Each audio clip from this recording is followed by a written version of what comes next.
Prečo Ekalavia namieril svoj šíp na Arjunu, keď tam bolo toľko ľudí? Spomedzi všetkých bol Arjuna najzreteľnejším lukostrelcom vďaka svojmu upretému pohľadu a spôsobu, akým držal luk. Ekalavia ho identifikoval ako najsilnejšieho zo skupiny a vybral si ho za svoj cieľ. Dharmaraja sa okamžite spýtal, kto si? Kto? Ale skôr, ako mohol Ekalavia odpovedať, Arjuna sa spýtal, kto je tvoj guru? Dôvod bol jednoduchý. Vystreliť 10 šípov v zlomku sekundy na pohybujúci sa cieľ, spoliehajúc sa len na zvuk jeho krokov, bol výkon, ktorý nedokázal nikto, dokonca ani sám Arjuna. Arjuna si vtedy uvedomil, že tento muž je lepší lukostrelec ako on. Na Arjunovú otázku Ekalavia vyhlásil, môj guru je Dronacharya. Keď to počul, Dronacharya vystúpil a spýtal sa, som to ja? Keď ho spoznal, Ekalavia mu okamžite padol k nohám a povedal, Gurui, prišiel si za mnou? Pamätáš sa? Pred rokmi som prišiel za tebou, aby som sa naučil toto umenie, ale ty si povedal, že budeš učiť iba kšatriov.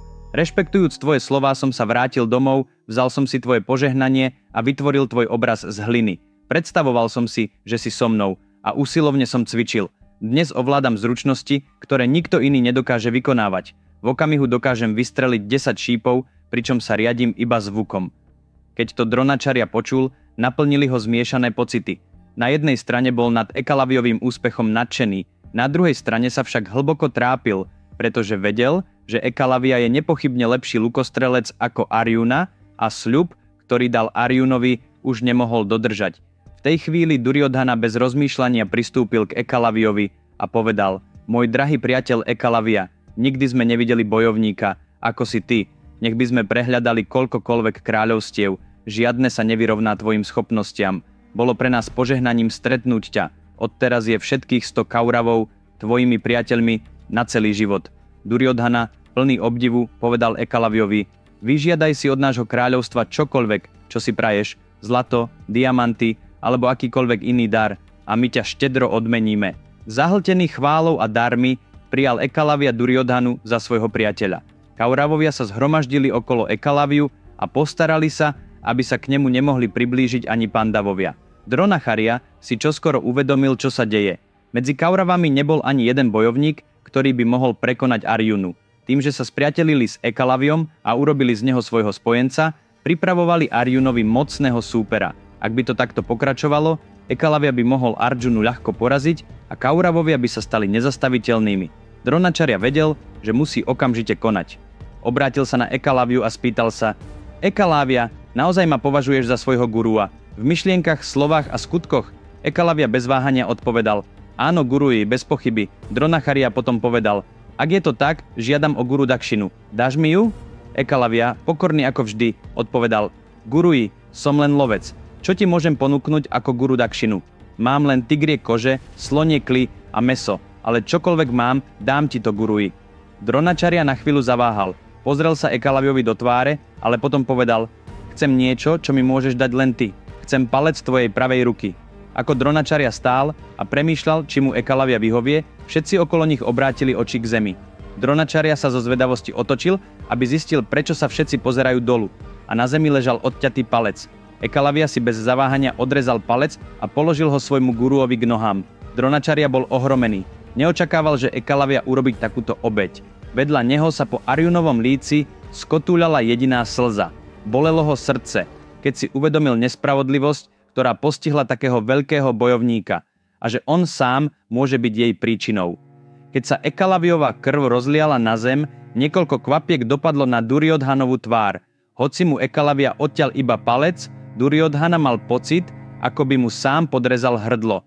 Keď sa konečne chopil vzácnej príležitosti, Dronacharya cítil, že ju nedokázal využiť naplno. Pomyslel si, možno už nikdy v živote nedostanem takú príležitosť. Ak sa ešte raz naskytne, urobím všetko, čo bude treba, aby som ju ochránil, aj keby to znamenalo vzdať sa zlata, darov, kráľovstva alebo dokonca života.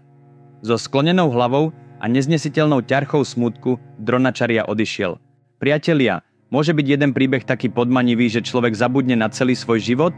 Verili by ste mi, keby som vám povedal, že už len čítanie tohto príbehu vašim deťom ich môže naučiť hodnotám, ktoré v živote potrebujú? Verili by ste, že bez ohľadu na to, akým výzvam čelíte teraz alebo v budúcnosti, Riešenie môžete nájsť prečítaním jediného príbehu. Áno, je to možné. Všetko je možné vďaka najväčšiemu eposu, aký bol kedy v dejinách ľudstva vyrozprávaný, Mahabharate. Tento príbeh je 100-krát väčší ako akýkoľvek filmový trhák. To je prísľub. Kompletná Mahabharata, napísaná slovami Vikramadityu, je k dispozícii ako dvojdielna kniha a ako elektronická kniha na Amazone a v ďalších 43 internetových obchodoch. Vyšla v 54 jazykoch na celom svete. Odkazy sú uvedené v popise pod týmto videom. Objednajte si ju teraz, pretože to nie je len kniha, je to knižnica pre váš život. Medzitým Arjuna prišiel k Dronačariovi a spýtal sa: Acharya, to všetko si urobil pre mňa? Dronačaria mu odpovedal: áno. Dronačaria odpovedal: urobil som to pre Dharmu, Arjuna, a odišiel. Arjuna sedel sám na okraji nedalekého rybníka, zahlbený do myšlienok, keď sa zotmelo. Nakula a Sahadeva k nemu pristúpili a spýtali sa ho: Arjuna, prečo si taký rozrušený?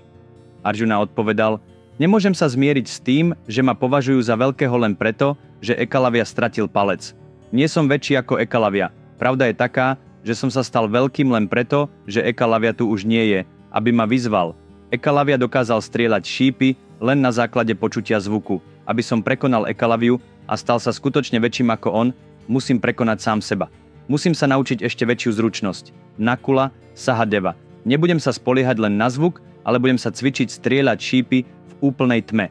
Ak to dokážem, nepochybne sa stanem najväčším bojovníkom, vyhlásil Arjuna. Odhodlaný začal cvičiť streľbu z luku v tme a spoliehal sa len na zvuk. Jeho dokonalosť dosiahla takú úroveň, že keď Nakula a Sahadeva hodili do vzduchu hrst bobúľ, Arjunove šípy zasiahli každú z nich skôr, ako dopadla na zem, a rozdelili ju na dve časti. To bola úroveň majstrovstva, ktorú dosiahol. Jedného dňa sa Arjuna vybral za Dronačariom, aby mu predviedol svoje schopnosti. Po predvedení svojej novonadobudnutej schopnosti si kľakol so založenými rukami a povedal: Guruji, to vďaka tebe som to dokázal. Hoci si Ekalavyu neučil, požiadal si ho o guru Dakšinu. Hoci si nás toho toľko naučil, nikdy si za to nič nežiadal. Som ochotný dať ti všetko, o čo si požiadaš. Keď to Dronakarya počul, silno udrel Arjunu do hrude, hodil pred neho meč a povedal: zober tento meč a bojuj so mnou. Arjuna sa rozplakal a odišiel. Arjuna bol ohromený.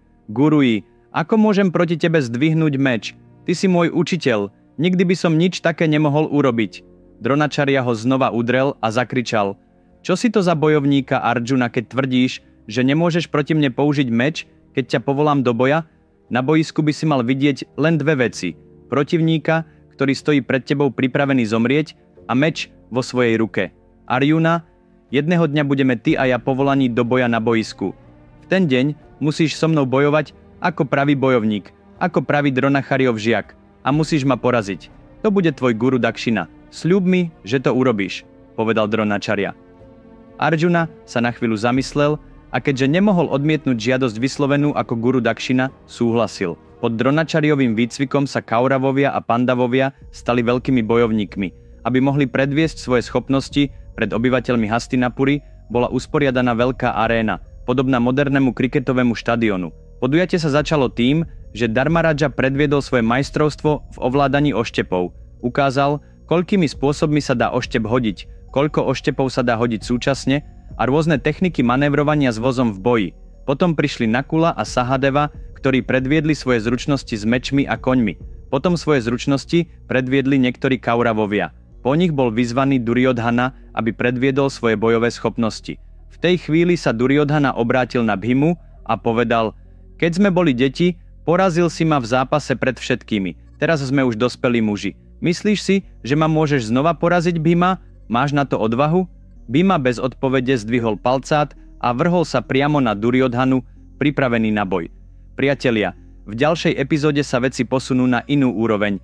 Nenechajte si ju ujsť. Stretneme sa opäť v rovnakom čase na budúcu sobotu. Medzitým si teraz objednajte moju knihu Mahabharata. Odkazy nájdete v popise pod týmto videom a ak ste sa ešte neprihlásili na odber môjho kanála, urobte tak teraz. Dovtedy sa majte na pozore. Ahoj!